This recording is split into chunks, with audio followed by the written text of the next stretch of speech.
Moi, c'est Valérie Péloquin. J'ai eu mon premier enfant très jeune dans mon parcours de vie. J'ai eu mon garçon à 16 ans. J'ai arrêté l'école pour pouvoir m'occuper de lui. Puis, j'ai toujours voulu avoir une grande famille. Donc, je me suis dit, tant qu'à être déjà partie, je vais continuer, en fait. Ça a continué avec 7 enfants en tout.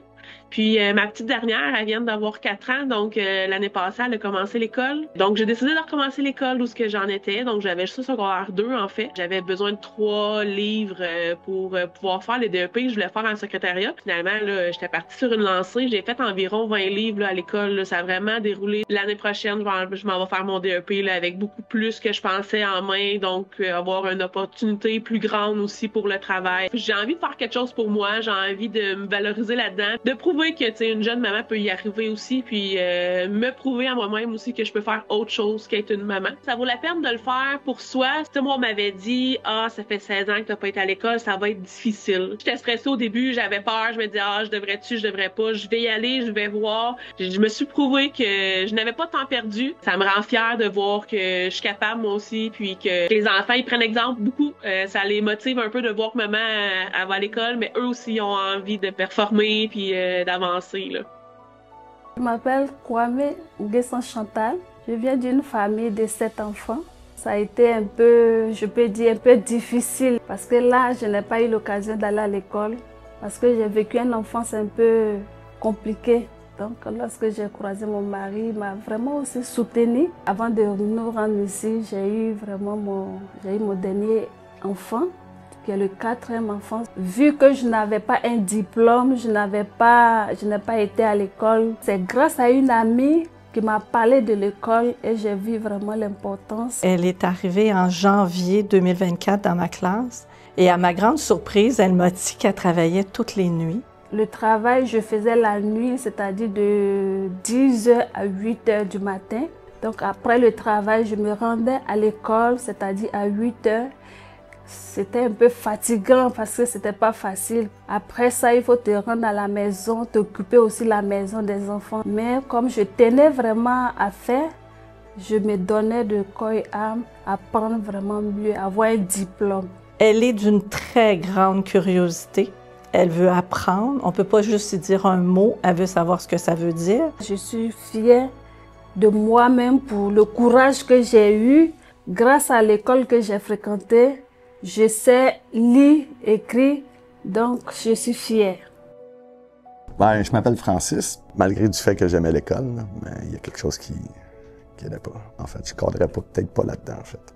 Ça, j'ai arrêté. J'avais 14, 15 ans. Là, c'est la débandade. Là. Drogue, alcool, ouais. J'en ai pris trop un soir, puis les fils se sont touchés un petit peu. Puis à partir de là, ben, il y a eu l'agoraphobie qui s'est mêlée de ça. Fait que j'ai été longtemps à la maison. J'ai essayé de travailler, puis j'arrivais pas à garder un travail pendant plus d'une semaine à cause de l'anxiété. Je me suis essayé à l'école en 2003. Le prof m'a demandé d'aller écrire au tableau, puis j'ai dit « Ah oui, OK ». J'ai pris mes affaires, puis je suis parti. J'ai tout lâché, puis j'ai laissé le temps aller. Puis je suis parti avec mon backpack à Vancouver, voir si j'étais encore agoraphobe. Puis à partir de ce moment-là, ben, tout s'est enchaîné. Là. Fait que je suis revenu, je me suis trouvé une job. Puis après ça, j'ai eu un accident de travail, puis ça a chuté. Hein. Fait que, à partir de là, l'opération, j'avais pas l'intention de revenir à l'école, pour vrai. C'était pas dans mes projets. Hein. Ça a pris un autre tourneur. Il a mis beaucoup d'efforts, oui, au niveau académique, mais au niveau personnel aussi, de se retrouver. Si tu viens à l'école, c'est pour une chose, c'est pour avoir quelque chose plus tard, en fait. Fait que c'est important. Puis il est là aussi, pas juste physiquement, là, il est prêt à apprendre. Il est intéressé. Je faisais des blagues. Parce que la classe de comptabilité est juste l'autre bord. On va aller l'autre bord, on va aller étudier là. Puis il a persévéré, puis il est rendu maintenant en comptabilité, puis je suis très fière de lui. Je suis fier de tout mon parcours, en fait, là. Toute cette persévérance-là. Puis en même temps, tout ce que je fais, c'est pas mal pour ma petite. C'est un exemple. Faut qu'elle aime l'école. Ouais, non, je suis fier de tout ça, en fait. De tout le chemin que j'ai fait, puis... ouais, c'est ça.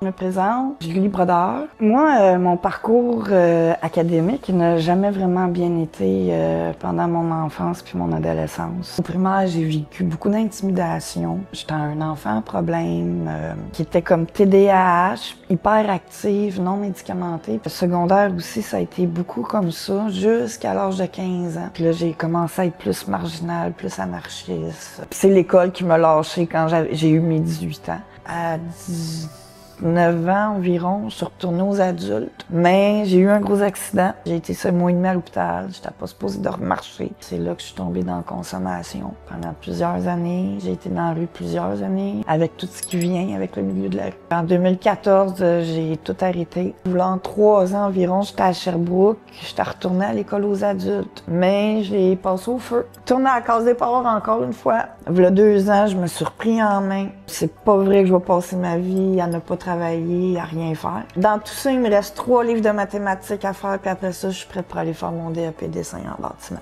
Je trouve ça admirable, moi, les gens qui se donnent une deuxième chance. C'est un parcours assez incroyable. Tu sais, je veux dire, il faut prendre du courage dans ta barouette là, pour revenir après tout ce temps-là. Se reconvaincre déjà à la base que tu es capable d'y arriver, de le faire, puis de rester. Je suis plus sur l'aide sociale. J'ai un bon métier. Je m'en vais me construire une vie confortable à ma façon. Puis j'ai bûché pour me rendre là. La grande bibliothèque, je passais au travers en grosse consommation. J'aurais jamais pensé un jour retourner là, mais pour aller chercher une bourse d'études. Ça, je me donne ma tape dans le dos, là, avec fierté.